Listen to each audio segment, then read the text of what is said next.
to all of our soldiers, families, and friends. I'm Lieutenant Colonel Steve McGinnis, Line 6. Command Sergeant Major Reed, Line 7. We want to take a few minutes today to kind of set the foundation for where we're at right now during this COVID-19 crisis and talk about how we're going to proceed going forward. First of all, Sergeant Major and I both recognize there's been a lot of information thrown at you in the last 2 weeks, not just from Army channels, but also just in general from the news. And we understand there's a lot of confusion out there.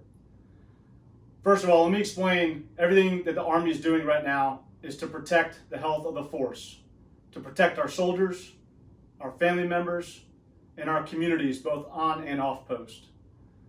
These restrictive measures are an important step in flattening the curve to prevent the spread of COVID-19. In an effort to try and keep the task force more informed, we're looking to do a series of these short videos over the next couple weeks to help tighten up our lines of communication. So let me first talk about where we're at right now.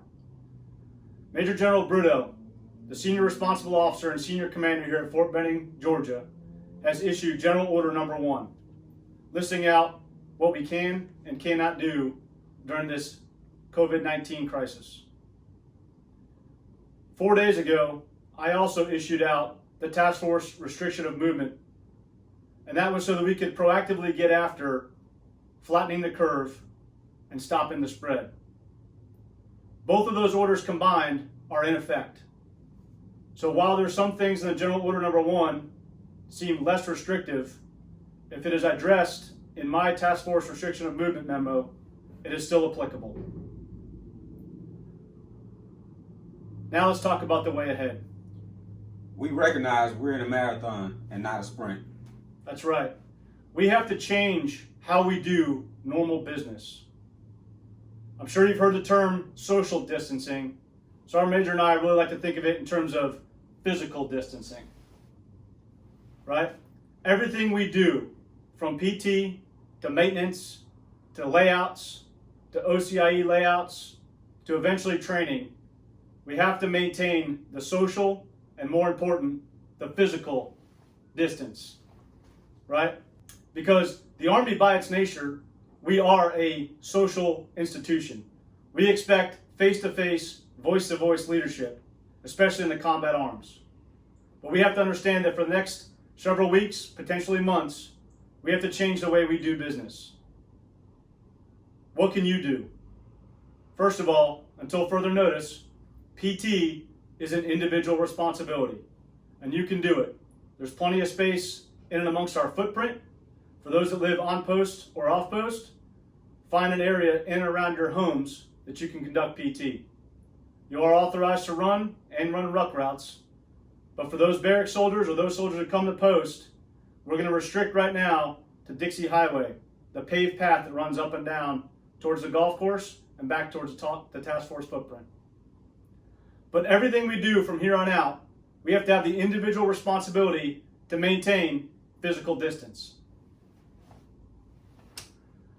As you've heard me say many times before, get ready, be ready, and stay ready. We need to protect the health of our force. We may get the call to go somewhere overseas. We need to be ready. We need to stay ready. The task force has established this Gmail address.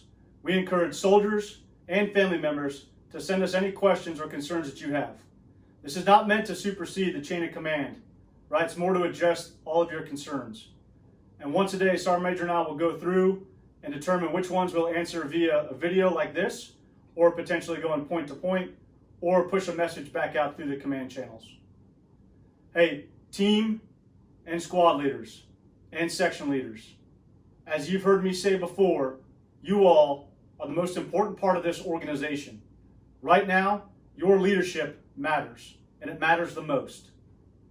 Your leadership right now is the most important, and I expect you to stay engaged with your soldiers every day, voice to voice or face to face. It can't just be a proof of life text. Call them, talk to them, ask your soldiers, how are you? How's your family doing?